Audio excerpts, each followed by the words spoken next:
अहिलेको समयमा प्राय हामी सबैजनाले सोशल साइटहरू युज गर्ने गर्छौँ।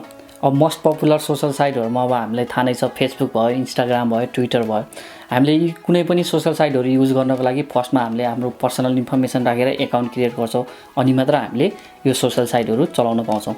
तर हामीले पर्सनल इन्फर्मेसन राखेको सोशल साइट युज गर्दाखेरि कतिको सेक्युर छ, हामीले एकाउन्ट क्रिएट गरिसकेपछि हामीले के कुरामा ध्यान दिनुपर्छ, हामीले कतिपय न्युजहरू सुन्ने गर्छौँ सोशल साइटहरू ह्याक भएको हैन, जस्तो अब कसैको ट्विटर एकाउन्ट ह्याक भएको, इन्स्टाग्राम एकाउन्ट ह्याक भएको हामीले धेरै सुन्ने गर्छौँ। तर यसबाट हामीले कसरी बच्न सकिन्छ? हामीले सानो सानो मिस्टेकले पनि हाम्रो एकाउन्ट ह्याक हुने चान्स हाई हुन्छ। हजुर, आजको यस भिडियो मार्फत चाहिँ म हजुरहरूलाई अहिले युवा पिँढीमा एकदम पपुलर भइरहेको सोशल साइट इन्स्टाग्राम एकाउन्टलाई चाहिँ हामीले कसरी सेक्युर गर्न सकिन्छ त्यसको बारेमा भन्न गइरहेको छु। हामीले चलाउने इन्स्टाग्राम एकाउन्टमा हामीले कति सानो सानो मिस्टेकले पनि हाम्रो एकाउन्ट ह्याक भएर अरू कसैले मिसयुज गर्न सक्छ। त्यो हुन नदिनको लागि चाहिँ हामीले हाम्रो इन्स्टाग्राम एकाउन्टलाई चाहिँ कसरी सेक्युर गर्न सकिन्छ, हामीले कति सानसाना सेटिङहरूले पनि हाम्रो एकाउन्ट ह्याक हुनबाट बच्छ। आज म यसकै बारेमा भन्न गइरहेको छु। हजुरहरूले पनि आफ्नो इन्स्टाग्राम एकाउन्ट सेक्युर गर्न चाहनुहुन्छ भने यो भिडियो हजुरहरूको लागि एकदम युजफुल हुनेछ। भिडियो अन्तिमसम्म हेर्न नभुल्नु होला। हजुर नमस्ते, तपाईँहरूलाई स्वागत छ मेरो युट्युब च्यानल एभ्रिथिङ टेकमा।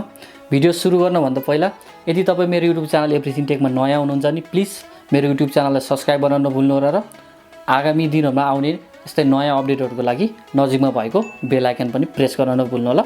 ढिलो नगरी आउनुहोस् भिडियो सुरु गरौँ।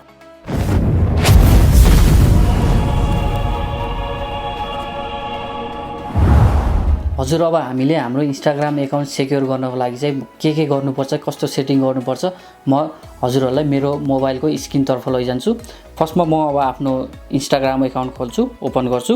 त्यसपछि म मेरो प्रोफाइलमा जान्छु। प्रोफाइलमा जान लागि तपाईँले सबसे तलको राइट साइडमा क्लिक गर्नु भने आफ्नो प्रोफाइलमा जान सक्नुहुन्छ र प्रोफाइलमा गइसकेपछि तपाईँले केही सेटिङहरू गर्नुपर्ने हुन्छ। त्यो सेटिङ गर्नको लागि तपाईँहरू फर्स्ट राइट साइडको टपमा 3टा लाइन देख्न सक्नुहुन्छ। त्यो 3टा लाइनमा क्लिक गर्नुहोस्। त्यसपछि यहाँ तपाईँले देख्न सक्नुहुन्छ सेटिङ भन्ने अप्सन दिएको छ। सेटिङ भन्ने अप्सनमा क्लिक गर्नुहोस्। त्यसपछि यहाँ तपाईँलाई सेक्युरिटी भन्ने अप्सन दिएको छ। यो सेक्युरिटी भन्ने अप्सनमा क्लिक गर्नुभयो भने तपाईँले यहाँ केही सेक्युरिटीको लागि तपाईँले यहाँ सेटिङ गर्नुपर्ने हुन्छ। फर्स्टमा तपाईँको पासवर्ड भन्ने छ। यो पासवर्डमा चाहिँ तपाईँले सकेसम्म पासवर्ड एकदम चेन्ज गर्न सक्नुहुन्छ यहाँबाट र एकदम स्ट्रङ पासवर्ड राख्नुहोस्, कसैले गेस गर्न नसक्ने। अब हामी नर्मल्ली पासवर्ड राख्दाखेरि आफ्नो नाम, डेट अफ बर्थहरू मिलाएर राख्ने गर्छौँ। त्यो जसले तपाईँको पर्सनल कुराहरू थाहा छ उसले सजिलोसँग गेस गरेर पनि पासवर्ड पत्ता लगाउन सक्छ। त्यही भएर हजुरहरूले पासवर्ड राख्दाखेरि गेस गर्न नसक्ने एकदम स्ट्रङ पासवर्ड राख्नुभयो भने ह्याक हुने चान्स एकदम लो हुन्छ। अब त्यस्तै अर्को अप्सन छ लगिङ एक्टिभिटिज भन्ने। लगिङ एक्टिभिटिज भनेको यो के हो भन्दाखेरि तपाईँले तपाईँको एकाउन्ट कुन ठाउँमा कुन डिभाइसमा चाहिँ लगइन गर्नुभएको छ यहाँ तपाईँलाई सबै देखाउँछ। यो अहिले तपाईँको करेन्ट कुन डिभाइसमा तपाईँ लगइन गर्नुभएको छ, कुन ठाउँमा लगइन गर्नुभएको छ त्यो सबै देखाउँछ। यदि यहाँ तपाईँले तपाईँको 2-3 ठाउँमा देखायो, अब तपाईँलाई डाउट लाग्यो त्यो ठाउँमा मैले लगइन गरेको छैन, त्यहाँ म अब लगआउट गर्न चाहन्छु, त्यस्तो अब यहाँ धेरै ठाउँहरू देखायो नि तपाईँले बाइचान्स अब यसको मैले यहाँ मेरो यहाँ देखाएको छ, मैले यसलाई अब लगआउट गर्न चाहेँ भने मेरो यहाँ लगआउट गर्नको लागि तपाईँले यो राइट साइडमा रहेको 3टा डटमा तपाईँले 3 डटमा क्लिक गर्नुभयो भने यहाँ देखाउँछ। त्यसपछि यहाँ लगआउट भन्ने अप्सनमा क्लिक गर्नुभयो भने त्यो ठाउँबाट तपाईँको एकाउन्ट रिमुभ हुन्छ, लगआउट हुन्छ। अब हामीले नेक्स्ट एकदम इम्पोर्टेन्ट सेटिङ गर्नुपर्ने हुन्छ। त्यो भनेको तपाईँले यहाँ देख्न सक्नुहुन्छ 2 फ्याक्टर एथेन्टिकेसन भनेको छ। यो एकदम इम्पोर्टेन्ट हुन्छ। यो 2 फ्याक्टर एथेन्टिकेसन भनेको के हो भन्दाखेरि तपाईँको एकाउन्ट मानौ तपाईँको एकाउन्ट कसैले ह्याक गर्यो, तपाईँको आइडी र पासवर्ड कसैले पत्ता लगायो र उसको डिभाइसमा फोनमा लगइन गर्न खोज्यो।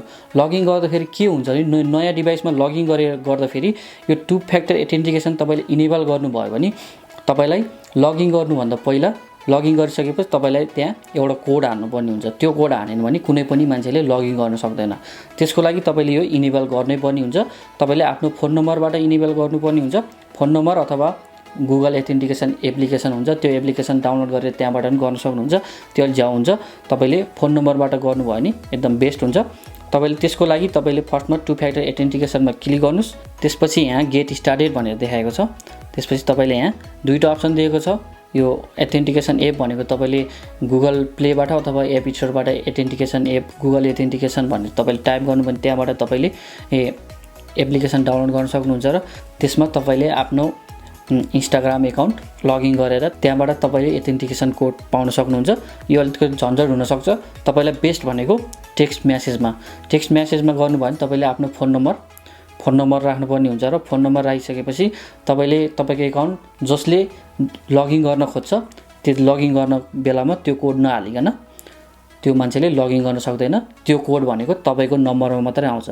त्यही भएर यो एकदम इम्पोर्टेन्ट छ, तपाईँले यो इनेबल गर्नै पर्ने हुन्छ। गर्नुभयो भने तपाईँको एकाउन्ट ह्याक हुने चान्स एकदम लो हुन्छ। त्यसको लागि तपाईँले अब म यसमा टेक्स्ट म्यासेजमा क्लिक गर्छु।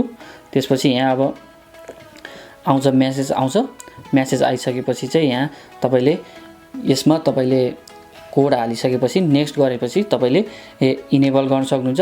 त्यस्तै तपाईँले यदि मानौ तपाईँको इन्स्टाग्राम एकाउन्ट क्रिएट गर्दाखेरि अर्कै तपाईँले कुनै नम्बर युज गर्नुभएको छ, अहिले तपाईँसँग अर्कै नम्बर छ भने तपाईँले यहाँ देख्न सक्नुहुन्छ चेन्ज फोन नम्बर भनेको छ। चेन्ज फोन नम्बरमा तपाईँले क्लिक गर्नुभयो भने यहाँ तपाईँले आफ्नो कन्ट्री कोड र फोन नम्बर इन्ट्री गरेर तपाईँले यहाँ नेक्स्ट गरिदिनु भयो भने तपाईँको जुन नम्बरमा तपाईँले चेन्ज गर्नुभएको छ त्यो नम्बरमा कोड आउँछ। त्यसपछि कोड आइसकेपछि अब मेरो अलरेडी मैले फोन नम्बर राखिसकेको कारणले गर्दा आएको छैन। अब म यसमा रिसेन्ट कोड गर्छु। अब मेरो यसमा कोड आएको छैन। अब म सायद यता म्यासेजमा हेर्छु म कोड आएको छ कि यहाँ म्यासेजमा हेर्छु। हजुर, मेरो यहाँ इन्स्टाग्राम कोड भनेर आएको छ। यसलाई म कपी कोड गरेर यसमा म पेस्ट गरेँ भने अब म यसलाई नेक्स्ट गर्छु।